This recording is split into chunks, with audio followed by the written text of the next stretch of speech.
So, hands up, who has ever felt like running a business means that you've got about 5 jobs at once? Yeah? Thought so.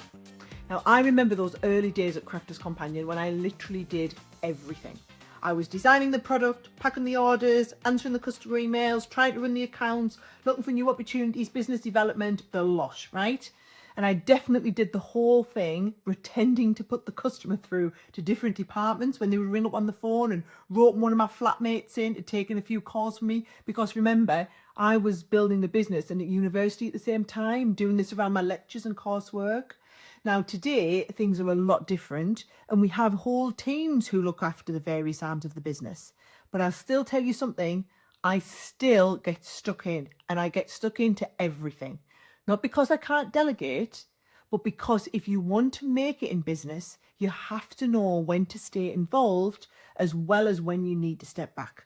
Now, some people have this idea that once your business starts growing, you've got to just let go and hand it all over. And you know what? That might be your ideal situation, right?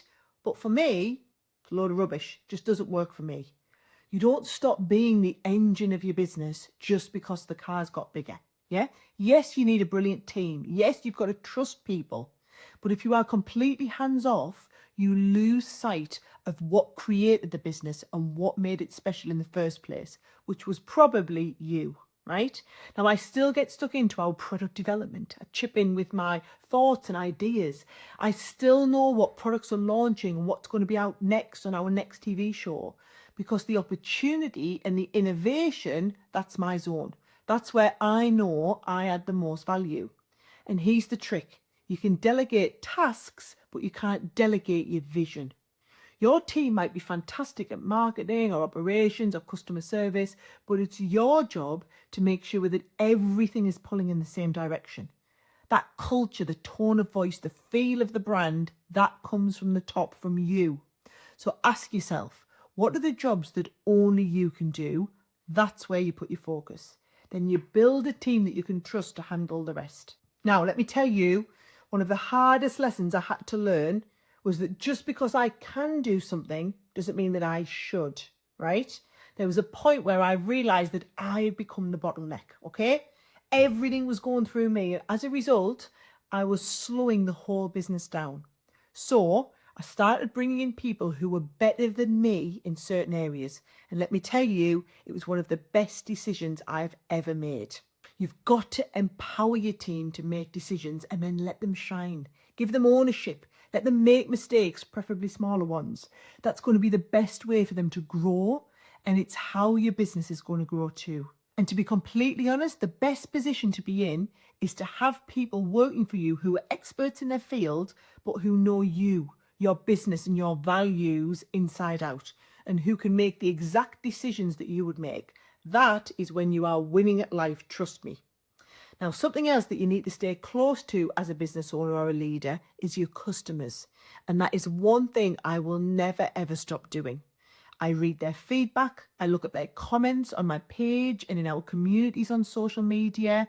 I still make sure that I'm appearing regularly on our TV shopping channel shows and Crafters TV, because the moment that you lose touch with your customer, you're guessing.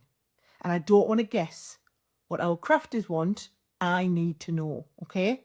So even as you scale, you find ways to stay connected. Walk the shop floor, answer customer emails now and then, join a focus group, check through those online reviews and comments. It keeps you grounded and it keeps you sharp, okay? Now, I know systems doesn't sound glamorous, but they are your best friend when it comes to scaling. Once you've delegated something, put a system around it, right? Make it clear who's responsible, what the expectations are, and how you're going to check in.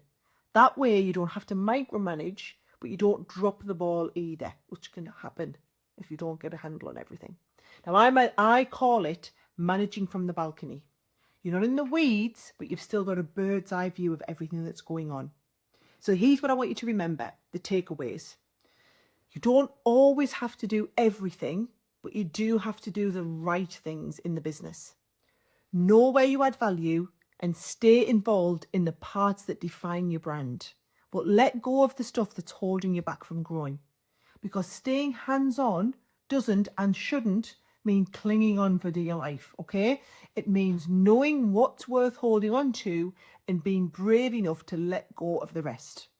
Now, I hope that's given you all a little bit of food for thought. Let me know in the comments if you've got any other thoughts around scaling up and trying to stay hands-on as a leader, because the best people to learn from are other people like this running businesses. Let's all share our thoughts and hopefully everyone can learn from each other.